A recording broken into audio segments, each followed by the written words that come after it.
Salut, c'est Guillaume. Je vous propose de découvrir un extrait du prochain épisode de Course épique. Course épique, c'est chaque semaine un invité, une course, une histoire hors du commun. Je vous donne rendez-vous tous les mercredis pour découvrir un nouvel épisode et vivre une grande et belle histoire de course. Mais avant ça, place à un extrait de notre prochain épisode. Dans ma vie d'entrepreneur, en fait, on n'a pas de cadre, on n'a personne pour nous booster. Et il faut en fait trouver la force pour aller jusqu'au bout des choses. Et c'est une force que j'arrive à trouver, je pense, grâce à la course à pied. Ça m'a vraiment aidé à forger mon mental et à me discipliner, justement. Est-ce que l'inverse est vrai aussi? Est-ce que ton activité d'entrepreneur t'aide? Exactement. Ouais, c'est vice-versa.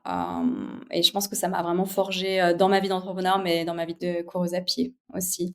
Et puis, je dois dire aussi que la course à pied m'aide aussi dans mon métier pas que d'entrepreneur, mais le métier de pompe funèbre en soi. Parce que c'est vrai que voilà, je vois des situations quand même qui sont très tristes, avec notamment des jeunes personnes qui décèdent. Et pour moi, c'est un peu un sanctuaire. Voilà, j'ai terminé une journée, je peux avoir vécu des choses très très lourdes et la course à pied m'aide en fait enfin c'est un peu comme un refuge et en même temps ça me donne envie de profiter de la vie.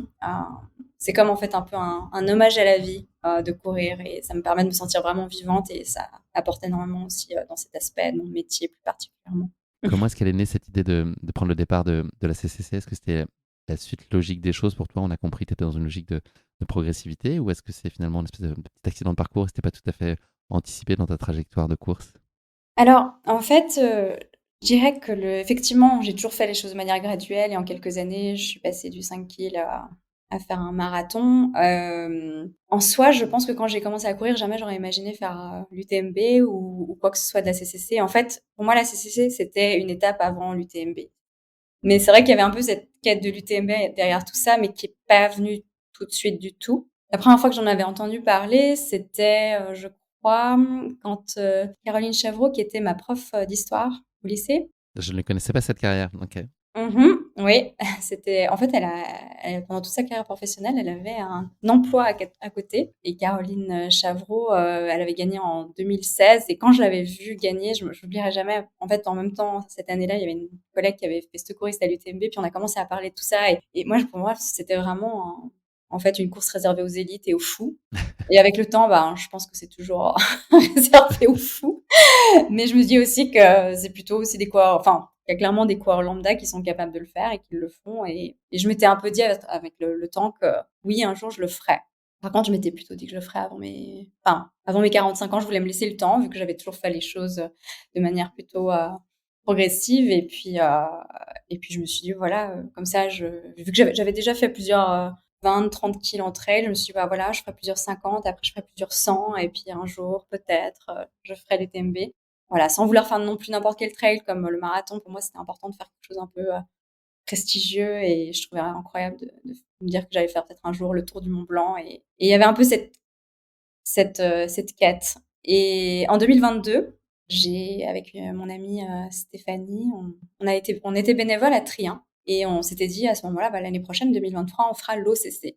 Et on est parti là-dessus. Ok, j'ai fait plusieurs 30 kilomètres. Maintenant, il est temps de passer à l'étape supérieure et tout. Et quelques jours après qu'on ait fait bénévole, elle me dit, écoute, en fait, j'ai regardé et moi, j'ai déjà l'index pour faire les 100, donc faire la CCC. Puis j'étais ok, Je te félicitations. vois venir. Tu me raconteras. Et en fait, voilà, elle me dit, bah écoute, débrouille-toi pour avoir aussi les points nécessaires.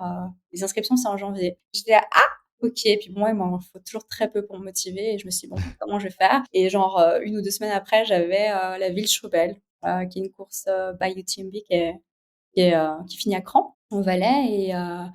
Et je m'étais inscrite en fait depuis des mois aux 20 kills et là je me dis bah tiens, ok, je vais upgrader. Si je fais les 50 kills, je peux prétendre à la CCC en 2023. Et en fait voilà, je me suis dit j'y vais. Je n'étais pas préparée, hein. Du coup j'étais plutôt préparée pour un 20 kills. Et 1 semaine après, je prenais le départ. Je me suis dit, bon bah à la guerre comme à la guerre. En plus je me suis pointée toute seule à cette course qui était à l'autre bout de la Suisse. Enfin, c'est assez rare que j'aille seule à une course et là, je me suis dit, bon, voilà, j'avais vraiment cette motivation d'avoir les points avec elle et je me suis dit, bah, voilà, j'ai envie de rejoindre Steph dans cette aventure. Même si en soi, finalement, on respectait pas tout à fait mon truc de faire graduellement les choses. Je me suis dit, allez, je suis assez convaincue que finalement, même si j'ai peu d'expérience en grand trail, enfin en ultra trail, etc., je suis quand même convaincue aussi que finalement, ça dépend toujours de l'objectif qu'on s'est donné.